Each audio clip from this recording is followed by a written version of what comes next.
السلام علیکم and welcome to let's talk about Islamic banking.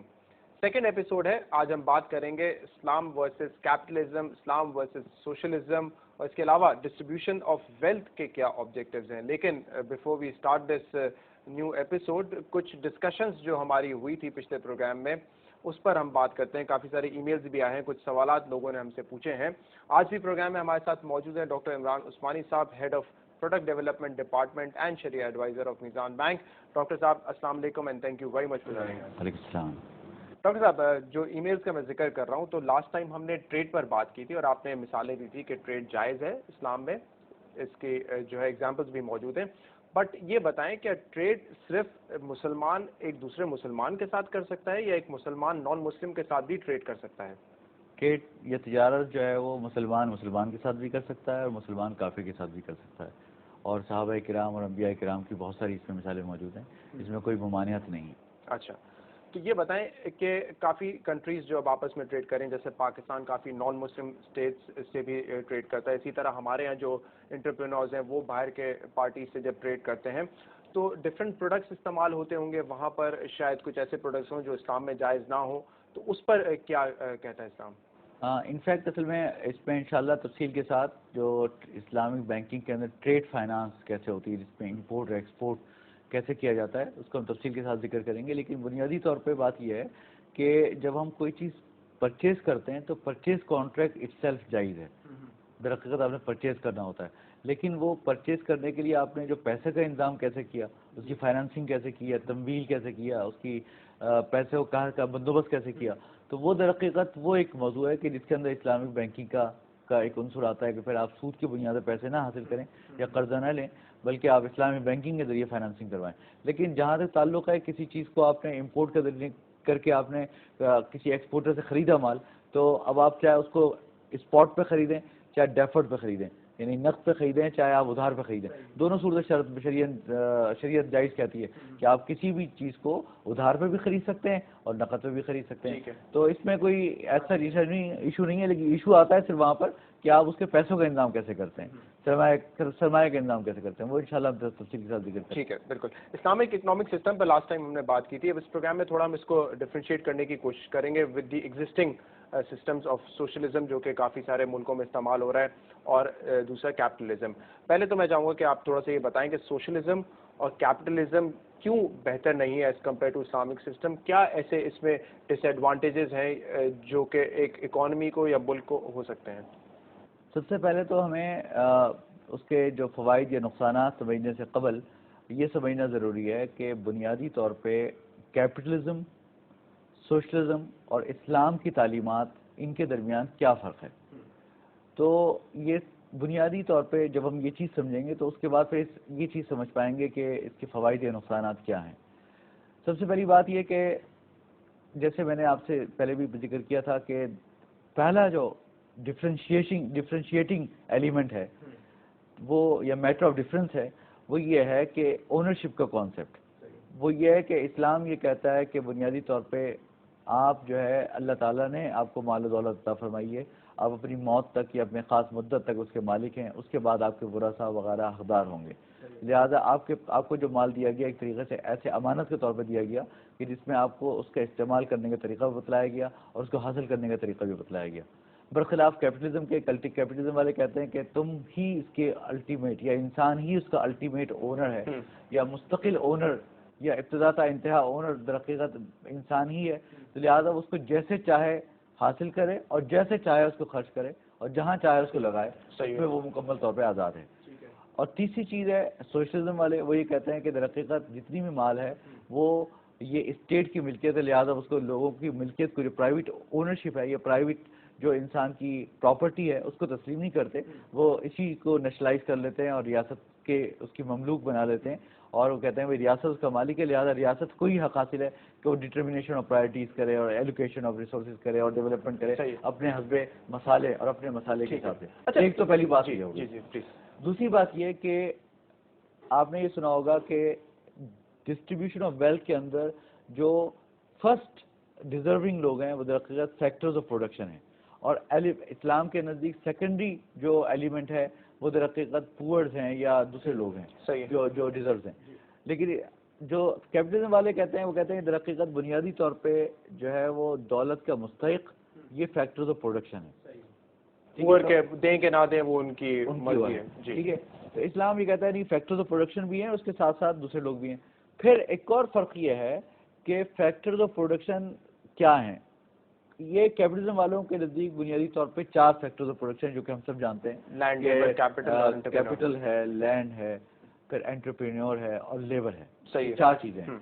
اسلام یہ کہتا ہے کہ بنیادی طور پہ اگر غور کیا جائے تو یہ 4 نہیں ہے، حقیقت میں 3 ہونے چاہیے. پھر نہ صرف یہ کہ یہ کہتا ہے کہ 3 ہونے چاہیے بلکہ در حقیقت ان کی جو ڈیفینیشن ہے اس میں بھی فرق کرتا ہے.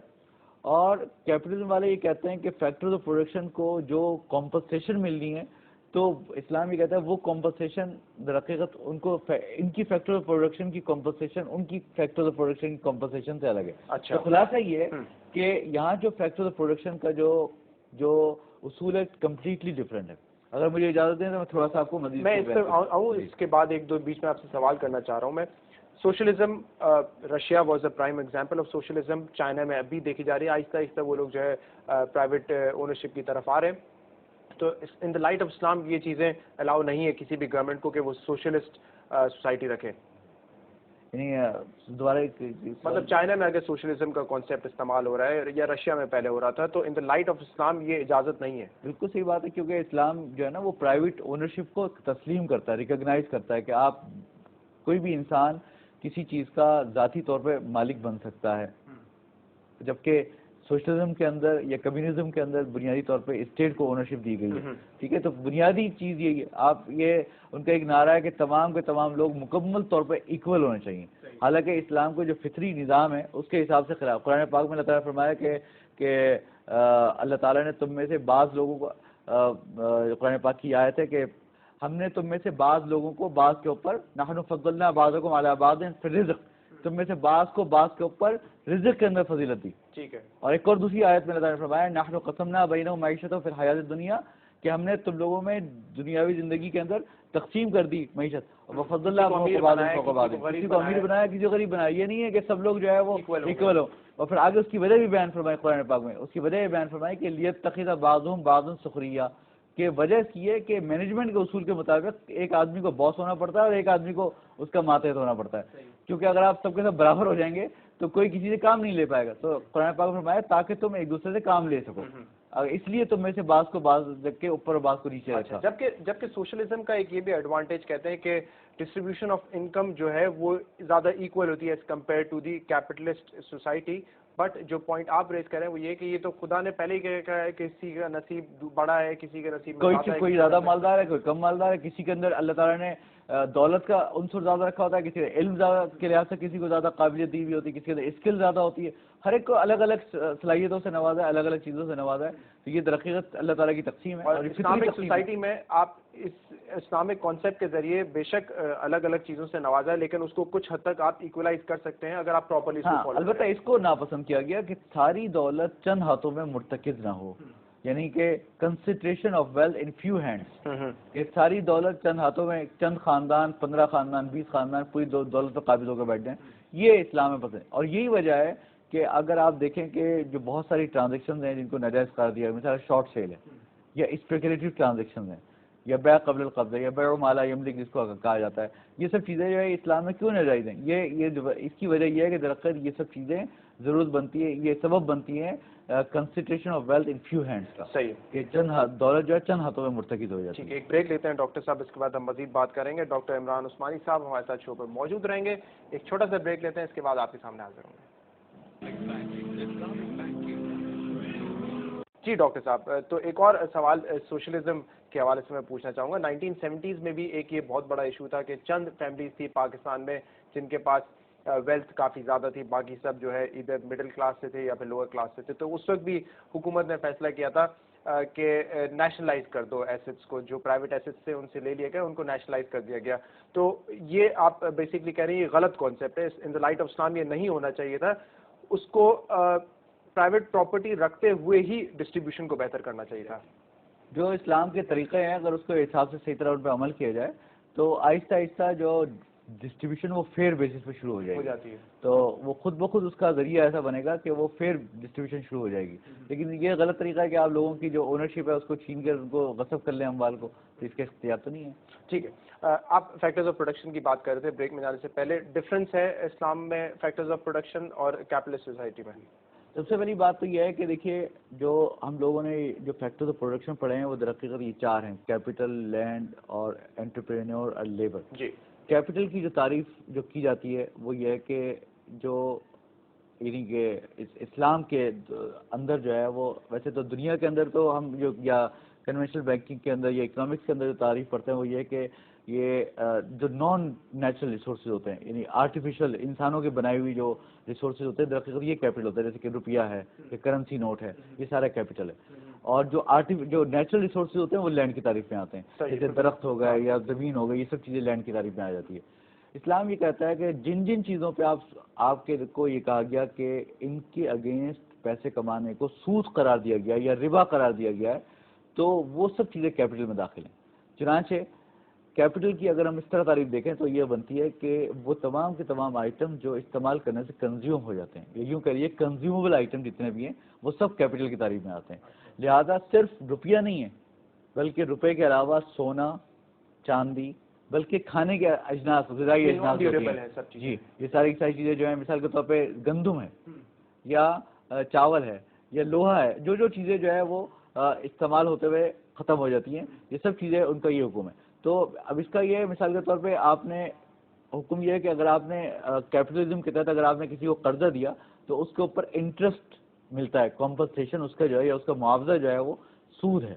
اسلام یہ کہتا ہے کہ درحقیقت اگر آپ کسی کو کیپٹل دیں گے تو پہلی بات تو یہ کہ کیپٹل دینے کے اندر وہ سب چیزیں آ سکتی ہیں کہ جس کے اندر جو کنزیومبل آئٹمس ہیں جیسے روپیہ ہو گیا اور یہ سب چیزیں ہو گئی، اور پھر اس کے اوپر فکسڈ انکم نہیں لے سکتے آپ. یہ نہیں کہہ سکتے کہ بھائی میں نے اگر آپ کو 10 کلو گندم دی تو مجھے واپسی میں جب تمہیں قرض کے طور پہ دیے تو مجھے 11 کلو گندم دینا، تو یہ ایکسٹرا جو 1 کلو لے رہے ہیں آپ یہ بھی سود ہو جائے گا. اچھا، لیکن پروفٹ لے سکتے ہیں. اچھا، البتہ اگر آپ پروفٹ شیئرنگ کرنا چاہتے ہیں تو آپ کسی وینچر میں شریک ہو جائیے اور وینچر کے اندر پیسے لگائیے اور اس پروفٹ کے اندر آپ شریک ہو جائیے. چنانچہ اسلام یہ کہتا ہے کہ کیپٹل کا جو کنسیڈریشن ہے وہ درحقیقت پروفٹ ہے.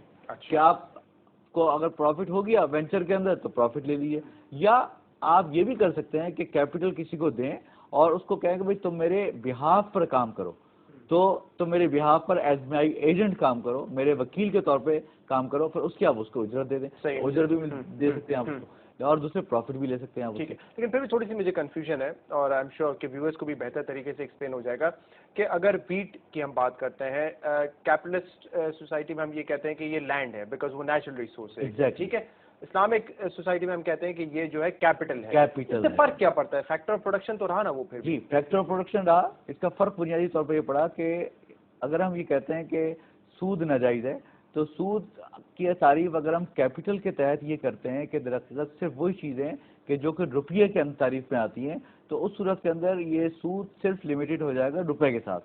جبکہ حالانکہ اسلام کی تعلیمات ایسی نہیں کہ روپے کے ساتھ بلکہ وہ سونے چاندی کے ساتھ بھی خاص ہے، بلکہ غذائی اجناس کے ساتھ بھی خاص ہے. نمبر 1.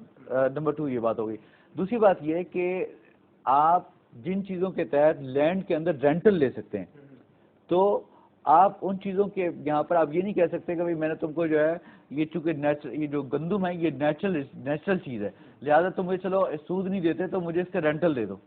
رینٹل بھی نہیں دے سکتے کیونکہ یہ اس کے اوپر اگر آپ رینٹ لیں گے تو وہ بھی سود بن جائے گا. اچھا، تو کیونکہ اسلام میں لینڈ کی تعریف بھی ڈفرینٹ ہے. ٹھیک ہے، لینڈ کی کیا تعریف ہے؟ لینڈ کی تعریف یہ ہے کہ وہ چیزیں کہ جو کہ نان کنزیومبل آئٹم ہے. اچھا، وہ چیزیں کہ جو استعمال کرنے سے کنزیوم نہیں ہوتی. مثال کے طور پر یہ زمین ہے یا پراپرٹی ہے یا ایون یہاں تک کہ یہ ڈیسک ہے یا وہ چیزیں جو کہ نان کنزیومبل ہیں کہ استعمال کرنے سے ختم نہیں ہوتی، تو آپ ان تمام چیزوں کو رینٹ آؤٹ کر سکتے ہیں. تو خلاصہ یہ کہ لینڈ کی تعریف میں وہ چیزیں داخل ہو سکتی ہیں کہ وہ چیزیں کہ جو کہ استعمال کرنے سے ختم نہ ہو اور ان کے اوپر ہم رینٹل چارج کرنا ہمارے لیے چاہیے. یہ differentiating point consumer durable item کا ہے نان ڈیوریبل آئٹم کا ہے. اگر میرے پاس ایک اپارٹمنٹ ہے تو اس پہ میں رینٹ لے سکتا ہوں آپ کو دے کر، لیکن اگر میرے پاس ویٹ موجود ہے تو میں آپ کو ویٹ دے کر اس پہ رینٹ نہیں لے سکتا. ایگزیکٹلی، بالکل آپ نے صحیح سمجھا. تو یہی بنیادی بات ہے کہ وہ چونکہ کیپٹل کی تعریف میں آ جائے گا لہٰذا اس کے اوپر جو ہے نہ تو رینٹل کہہ کے لے سکتے ہیں نہ کوئی سود کہہ کے لے سکتے ہیں. اور یہ چیز جو ہے پراپرٹی جو ہے وہ در حقیقت ایک ایسا آئٹم ہے کہ جو نان کنزیومبل آئٹم ہے، جو ہمیشہ رہنے والا ہے، استعمال کے ساتھ ختم نہیں ہوتا. کوئی وجہ ہے اس کے پیچھے؟ کیونکہ ہر چیز کے پیچھے وجہ ہوتی ہے، کوئی وجہ ہے کہ کیوں اس طرح کیا گیا ہے؟ اس کی وجہ ویسے میں انشاءاللہ تفصیل کے ساتھ آپ کو اس وقت بیان کروں گا جہاں پر ربا الفضل کا بیان ہوگا کہ ربا کی جہاں تقسیم آئے گی نا تو وہاں پر کبھی ریشنل کیا تھی، کیوں ربا کو حرام قرار دیا گیا، اس کے تحت آئے گی. کیونکہ اگر اب ہم ابھی چیزیں کریں گے تو وہ بہت ساری چیزیں مکس اپ ہو جائیں گی. ٹھیک ہے. اچھا یہ بتائیں، لیبر دونوں جگہ پہ سیم ہے یا اس میں بھی کچھ ڈفرینشیٹنگ پوائنٹ ہے؟ جی، لیبر کے اندر یہ ہے کہ اسلام یہ کہتا ہے کہ بنیادی طور پہ جو اکنامک سسٹم ہے وہ لوگ یہ کہتے ہیں کہ لیبر میں جسمانی مشقت ہے، در حقیقت جسمانی جو مشقت ہے وہ لیبر ہے، اور دماغی محنت کو انٹرپرینورشپ کہتے ہیں. لیکن اسلام یہ کہتا ہے کہ چاہے محنت چاہے دماغ کی ہو یا جسم کی ہو، در حقیقت وہ محنت ہے، لہذا آپ دونوں کا معاوضہ ویجز لے سکتے ہیں. اچھا، تو چاہے آپ انٹرپرینور کام کر رہے ہیں کیونکہ آپ نے کیپٹل کو تو دے دیا پروفٹ، ٹھیک ہے، تو اب آپ جو آپ کی دماغی محنت لگی تو آپ اس کے اوپر ویجز لے سکتے ہیں، آپ اس پہ تنخواہ لے سکتے ہیں، آپ اس کو مینجمنٹ فی لے سکتے ہیں اس کے اوپر. اور اسی طریقے سے اگر آپ نے جسمانی محنت کی تو بھی لے سکتے ہیں. تو گویا کہ لیبر میں دونوں چیزیں آ گئیں کہ چاہے آپ کی دماغی محنت ہو یا جسمانی محنت ہو، دونوں صورتوں کے اندر آپ کو اسی لیے اسلام میں جو ہے 3 فیکٹرز آف پروڈکشن کا ذکر ہوتا ہے، لینڈ، لیبر اور کیپٹل.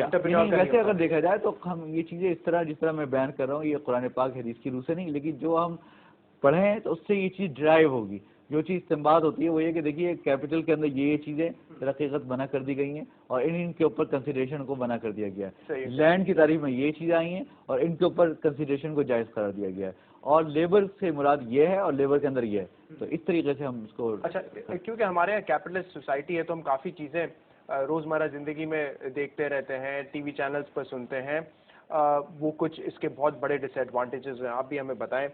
مونوپلی کریٹ ہوتی ہے، اور اب پاکستان جیسے ملک میں بھی جو ہے کمپٹیشن کمیشن ادارے بن گئے جو کہ پکڑتے ہیں ان لوگوں کو جو کہ کارٹلائزیشن کر رہے ہیں، مونوپلی کریٹ کرنے کی کوشش کر رہے ہیں یا ہولڈنگ کرتے ہیں.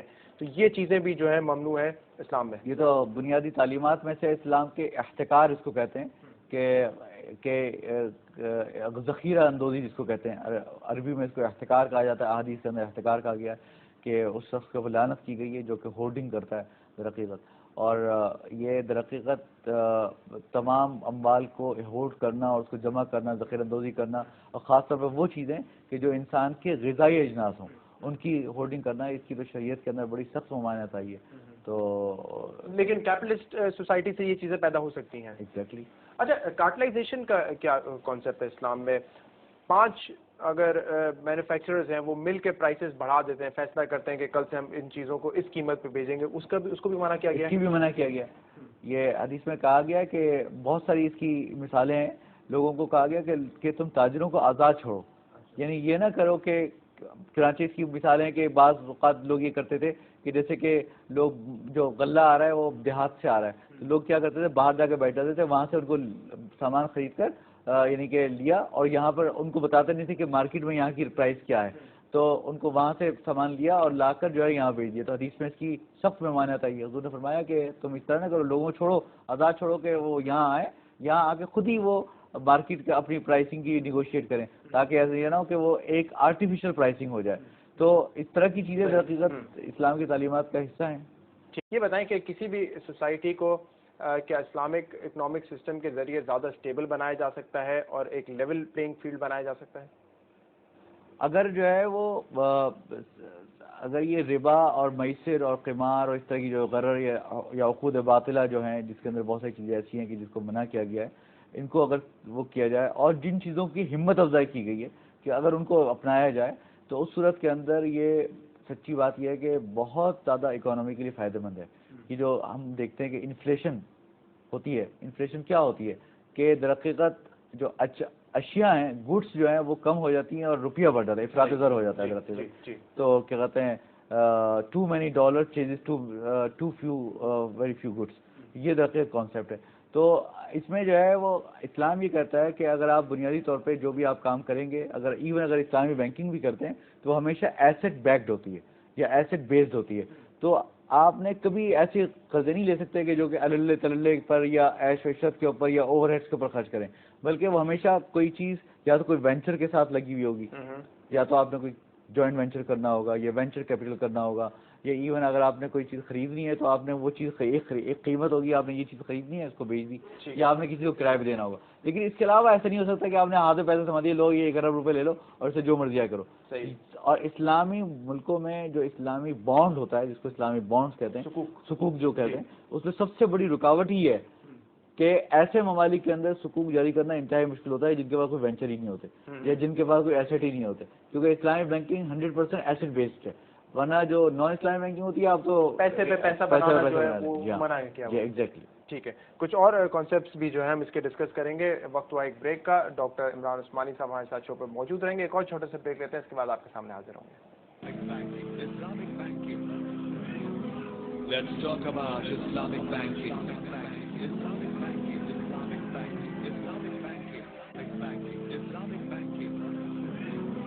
Let's talk about Islamic banking. Welcome back to let's talk about Islamic banking. ہمارے ساتھ موجود ہیں ڈاکٹر عمران عثمانی صاحب. جی ڈاکٹر صاحب, ایک اور سوال جو ہے وہ ای میل پر ہمیں آیا ہے, اور لاسٹ پروگرام میں ہم نے تھوڑا سا اس پہ بات بھی کی تھی. کہتے ہیں کہ ویسٹ میں بھی اسلامک بینکنگ ہے لیکن وہ ایتھیکل بینکنگ کے نام سے, تو کیا یہ بالکل سملر چیزیں ہیں یا تھوڑا سا کانسیپٹ ڈفرینٹ ہے ان دونوں چیزوں کا؟ دیکھیے, 2 الگ الگ چیزیں ہیں. ویسٹ میں اسلامک بینکنگ اسلامی بینکنگ کے نام سے بھی ہو رہی ہے. اچھا, وہی اسلامی بینکنگ ہے جو کہ ہم لوگ جس کو پروموٹ کرنا چاہ رہے ہیں, تو اور جو کہ در حقیقت اسلام کے مطابق ہے.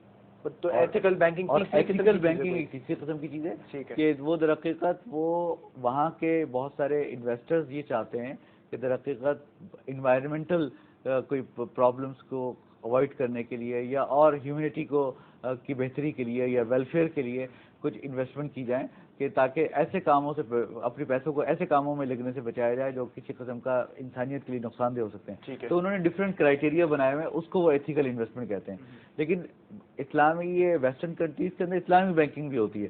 وہ اصل میں وہ کیا ہے کہ وہ در حقیقت وہ یہی ہے کہ بنیادی طور پہ وہاں پر جیسے ہم دیکھتے ہیں UK کے اندر یا امریکہ کے اندر یا ایون اس طرف کے بعض یورپی ممالک وغیرہ کے اندر بھی یہ ہوتا ہے, اور مشرقی ممالک میں بھی پایا جاتا ہے کہ جو وہاں کی کمیونٹی ہے وہ چاہتی ہے کہ اپنے مکان مثال کے طور پہ لینا, تو وہاں پہ سودی مارگیج سسٹم ہے, تو وہ چاہتے ہیں کہ اس کو اسلامی بنیادوں کے اوپر اس کو حاصل کیا جائے. یا ان کے پاس جو ہے وہ سیونگز ہوتی ہیں, ہمیں پیسے بچائے ہوئے ہوتے ہیں, تو وہ چاہتے ہیں کہ اس کو اسلامک انویسٹمنٹ میں لگائیں, ایسی جگہ انویسٹمنٹ نہ کریں. جس طرح یہاں مسلمان آباد ہیں, یہاں تو میجورٹی میں سارے کے سارے مسلمان آباد ہیں پاکستان کے اندر, تو ان ممالک کے اندر اگرچہ وہ مائنورٹی میں لیکن وہ چاہتے ہیں کہ ہم بینکنگ کریں لیکن شریعہ کمپلائنٹ بینکنگ کریں.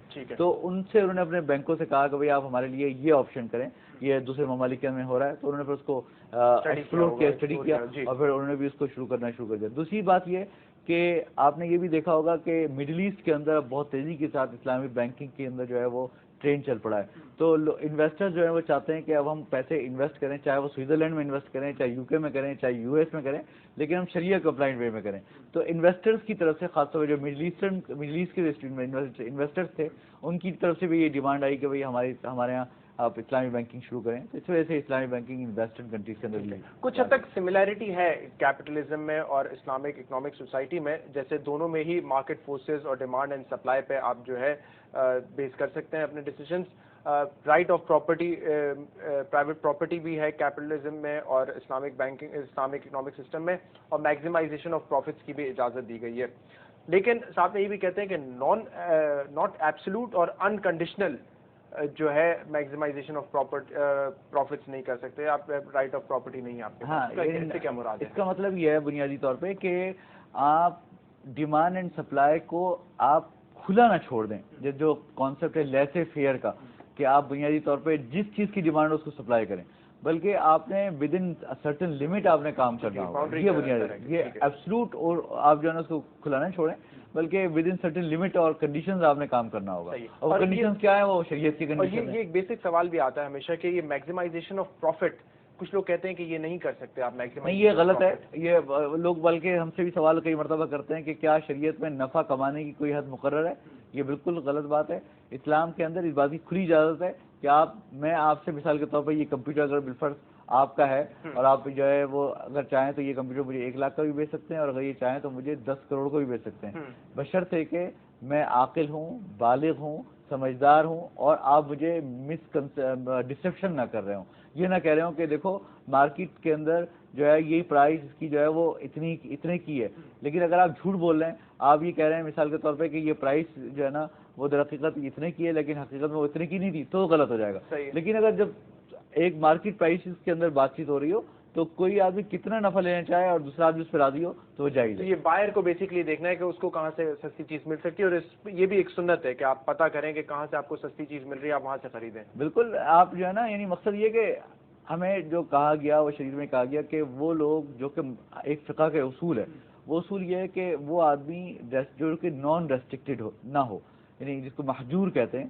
تو مثال کے طور پہ وہ عاقل ہو, بالغ ہو اور سمجھدار ہو, ٹھیک ہے, اور پھر اس کو جو بند مخالف ہے یا دوسرا فریق ہے وہ دھوکہ نہ دے رہا ہو, تو وہ کسی بھی قیمت کے اوپر آپس میں تجارت کرتا ہے. اچھا, میں جو آپ کی بات سمجھاؤں, آپ مجھے بتائیں کہ اگر میں غلط ہوں یا صحیح, کہ اگر 2-3 دکانیں ایک ہی چیز بیچ رہی ہے, ایک جو شخص ہے وہ اس کی خرید 50 روپے کا, وہ 100 روپے کا بیچ رہا ہے, دوسرا بھی اس کی خرید 50 ہے لیکن وہ 200 روپے کا بیچ رہا ہے, اور اس سے لوگ خرید بھی رہے ہیں, تو وہ جائز ہے. جائز ہے, اور اس کا بیچنا بھی جائز ہے, کیونکہ کیوں اس کے بعد جو لوگ جسٹیفائی نہیں کرنا اپنے آپ کو کہ کیوں میں 200 روپے لے رہا ہوں, دوسرا 100 روپے لے رہا ہے, بشرطے کہ وہ یہ نہ کہے کہ جو میرے برابر والا ہے وہ بھی 200 روپے لے رہا ہے. اچھا, یہ جھوٹ نہ بولے. ٹھیک ہے, وہ غلط طریقے سے فریب نہ کرے اس کے ساتھ. وہ کہتے ہیں بھائی وہ جو جتنے کا بیچ رہا ہے تمہاری اس سے وہاں سے جا کے چیک کرو تم, لیکن میں تم کو اتنے کا دوں گا, تو وہ جائز ہے. وہ جائز ہے, اس پہ کوئی ایشو نہیں ہے, کیونکہ وہ ہو سکتا ہے کہ اس کے اندر کوئی ایسی چیز ہو, کوئی ایسی کوالٹی ہو, وہ اس کے باوجود وہیں سے خریدنا چاہ رہے ہو.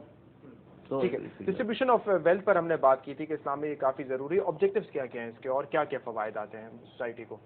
بنیادی طور پہ تو یہی ہے کہ ایک فیئر ڈسٹریبیوشن آف ویلتھ ہونی چاہیے, اور دوسری بات یہ کہ جو بھی مستحقین دولت ہیں, جیسے میں نے ابھی عرض کیا کہ فیکٹرز آف پروڈکشن, لیکن فیکٹرز آف پروڈکشن اس تفصیل کے ساتھ جو میں نے آپ سے ذکر کیا کہ کیپٹل کی تعریف ڈفرینٹ ہے, لینڈ کی تعریف ڈفرینٹ ہے, ان کی کمپنسیشن ڈفرینٹ ہیں, تو اس تفصیل کے ساتھ فیکٹرز آف پروڈکشن کو ان کا حق ملے. اس کے بعد سیکنڈری لیول کے اوپر جو غریب و مسکین ہیں یا جو لوگ ریزرو کرتے ہیں زکوٰۃ کے اور صدقات کے اور قربانی کے اور وراثت کے, ان کو دولت ملے.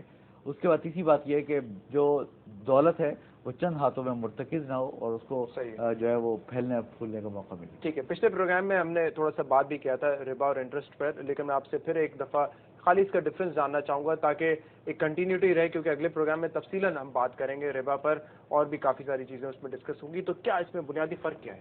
دیکھیے, بنیادی طور پہ جس کو ہم کمرشل انٹرسٹ کہتے ہیں نا یا سود کہتے ہیں جس کو, در حقیقت اس کی تعریف تو بالکل کلیئر ہے.